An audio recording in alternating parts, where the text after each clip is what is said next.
my friends, it's Miss Val, and today we're going to be doing another story time. So for today's story time, I chose a very special book, and I chose this book because in a few days we are going to be celebrating something called Earth Day. And Earth Day is a day that we take to remember how important it is to protect the environment. The earth gives us lots of good things. I know for Tu B'Shvat, we talked a little bit about how important trees are, and this story talks about how important trees are. Trees give us a lot of good things. They give us clean air. They give us their wood to make our houses and tables and chairs with. They give us shade for protection from the sun. They give us a lot of good things. And we have to take care of the earth, and we have to protect the environment so that the trees can keep doing their job for us and help us. So we have to help them. So this story is about what happens when we don't take care of the trees and what we can do to help the trees. So this is the Lorax by Dr. Seuss. The Lorax. At the far end of town where the gricklegrass grows, and the wind smells slow and sour when it blows, and no birds ever sing excepting old crows, is the street of the lifted Lorax. And deep in the gricklegrass, some people say, if you look deep enough, you can still see today where the Lorax once stood just as long as it could before somebody lifted the Lorax away. What was the Lorax? And why was it there? And why was it lifted and taken somewhere from the far end of town where the gricklegrass grows? The old Onceler still lives there. Ask him, he knows. You won't see the Onceler. Don't knock at his door. He stays in his lurkum on top of his store. He lurks in his lurkum cold under the roof where he makes his own clothes out of muffered moof. And on special dank midnights in August, he peeks out of the shutters, and sometimes he speaks, and he tells how the Lorax was lifted away. He'll tell you, perhaps, if you're willing to pay. On the end of a rope, he lets down a tin pail, and you have to toss in 15 cents and a nail, and the shell of a great-great-great-grandfather snail. Then he pulls up the pail, makes a most careful count to see if you've paid him the proper amount. Then he hides what you've paid him away in his snub, his secret strange hole in his grubulous glove. Then he grunts, I will call you by whisper-ma-phone, for the secrets I tell are for your ears alone. Schlup! Down schlups the whisper-ma-phone to your ear, and the old Onceler's whispers are not very clear, since they have to come down through a snurgly hose, and he sounds as if he had smallish bees up his nose. Now I'll tell you, he says, with his teeth sounding gray, how the Lorax was lifted and taken away. It all started way back, such a long, long way back. Way back in the days when the grass was still green, and the pond was still wet, and the clouds were still clean, and the song of the Swami Swans rang out in space. One morning, I came to this glorious place, and I first saw the trees, the Truffula trees, the bright-colored tufts of the Truffula trees, mile after mile in the fresh morning breeze. And under the trees, I saw brown barbaloots frisking about in their barbaloot suits as they played in the shade eating Truffula fruits. They're the brown barbaloots. Don't they look so happy? From the rippleless pond came the comfortable sound of the humming fish humming while splashing around. But those trees, those Truffula trees! All my life I'd been searching for trees such as these. The touch of their tufts was much softer than silk, and they had the sweet smell of fresh butterfly milk. I felt a great leaping of joy in my heart. I knew just what I'd do. I unloaded my cart. In no time at all, I had built a small shop. Then I chopped down one Truffula tree with one chop, and with great skillful skill and with great speedy speed, I took the soft tuft and I knitted a thneed. The instant I finished, I heard a gazump. I looked. I saw something pop out of the stump of the tree I'd chopped down. It was sort of a man. Describe him? That's hard. I don't know if I can. He was shortish and oldish, brownish and mossy, and he spoke with a voice that was sharpish and bossy.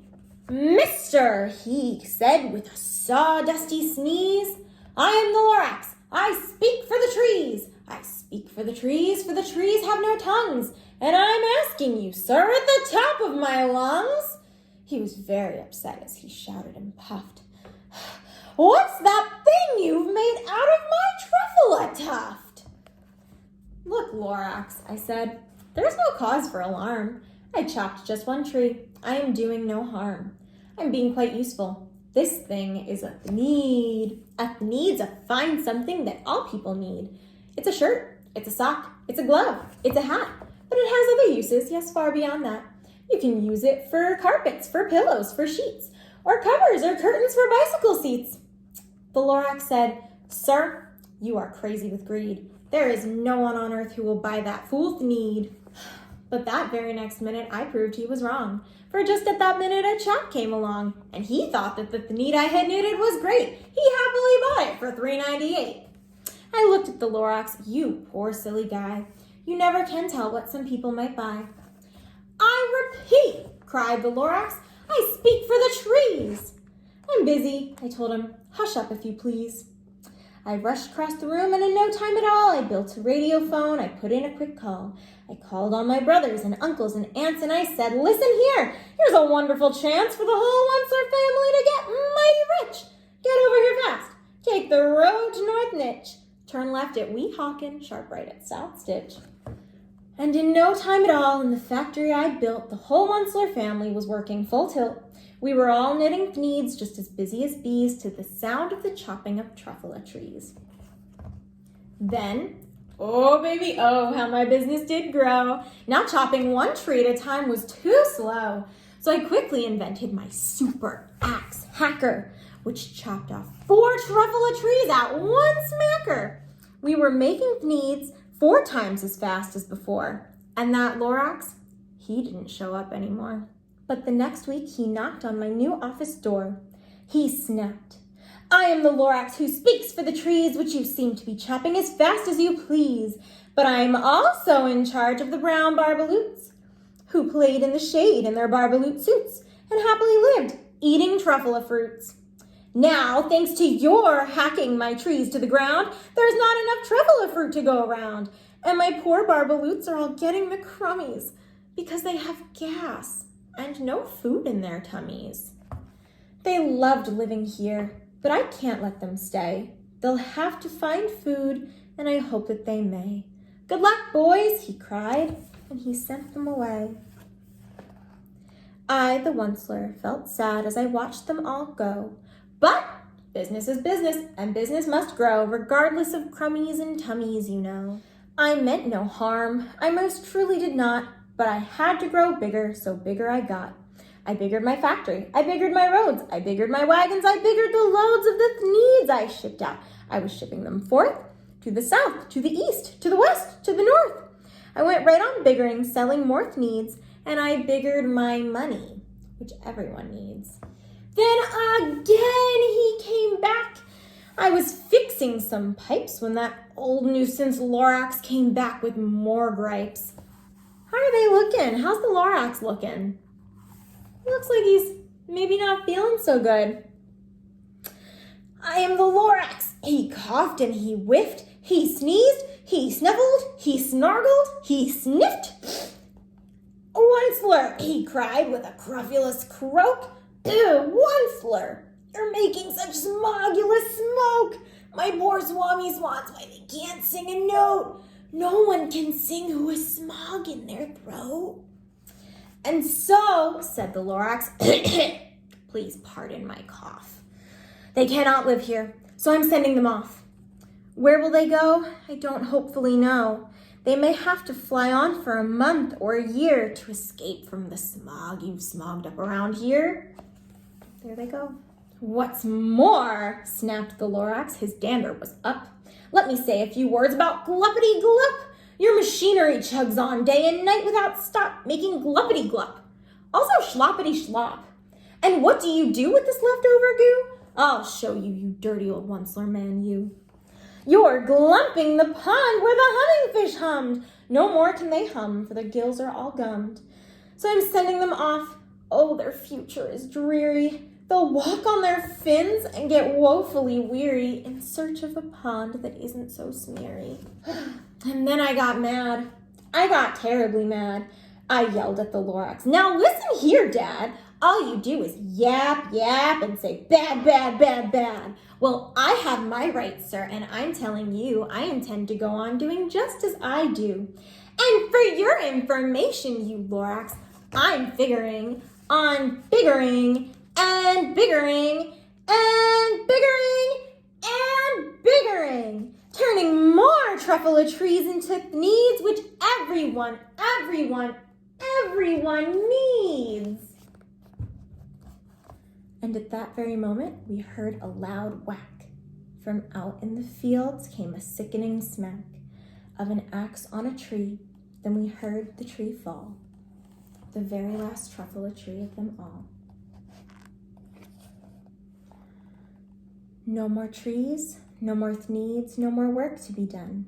So in no time, my uncles and aunts, every one, all waved me goodbye. They jumped into my cars and drove away under the smoke-smuggered stars. Now all that was left 'neath the bad-smelling sky was my big empty factory, the Lorax, and I. The Lorax said nothing, just gave me a glance, just gave me a very sad, sad backward glance as he lifted himself by the seat of his pants. And I'll never forget the grim look on his face when he hoisted himself and took leave of this place through a hole in the smog without leaving a trace. And all that was left here in this mess was a small pile of rocks with one word, unless. Whatever that meant, well, I just couldn't guess. That was long, long ago, but each day since that day, I've sat here and worried away. Through the years, while my buildings have fallen apart, I've worried about it with all of my heart. But now, says the Onceler, now that you're here, the word of the Lorax seems perfectly clear. Unless someone like you cares a whole awful lot, nothing is going to get better. It's not. So, catch, calls the Onceler. He lets something fall. It's a Truffula seed, the last one of all. You're in charge of the last of the Truffula seeds, and Truffula trees are what everyone needs. Plant a new Truffula, treat it with care, give it clean water and feed it fresh air. Grow a forest, protect it from axes that hack. Then the Lorax and all of his friends may come back. The end. All right, my friends, that was a lot of fun.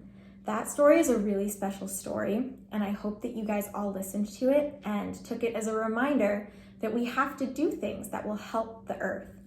Now, next week, I have an activity planned for us that we're gonna get to do so that we can do our part to take care of the earth, and I'm really excited to get to share that with you. But until then, just remember to keep washing those hands, and remember to recycle a little bit this time.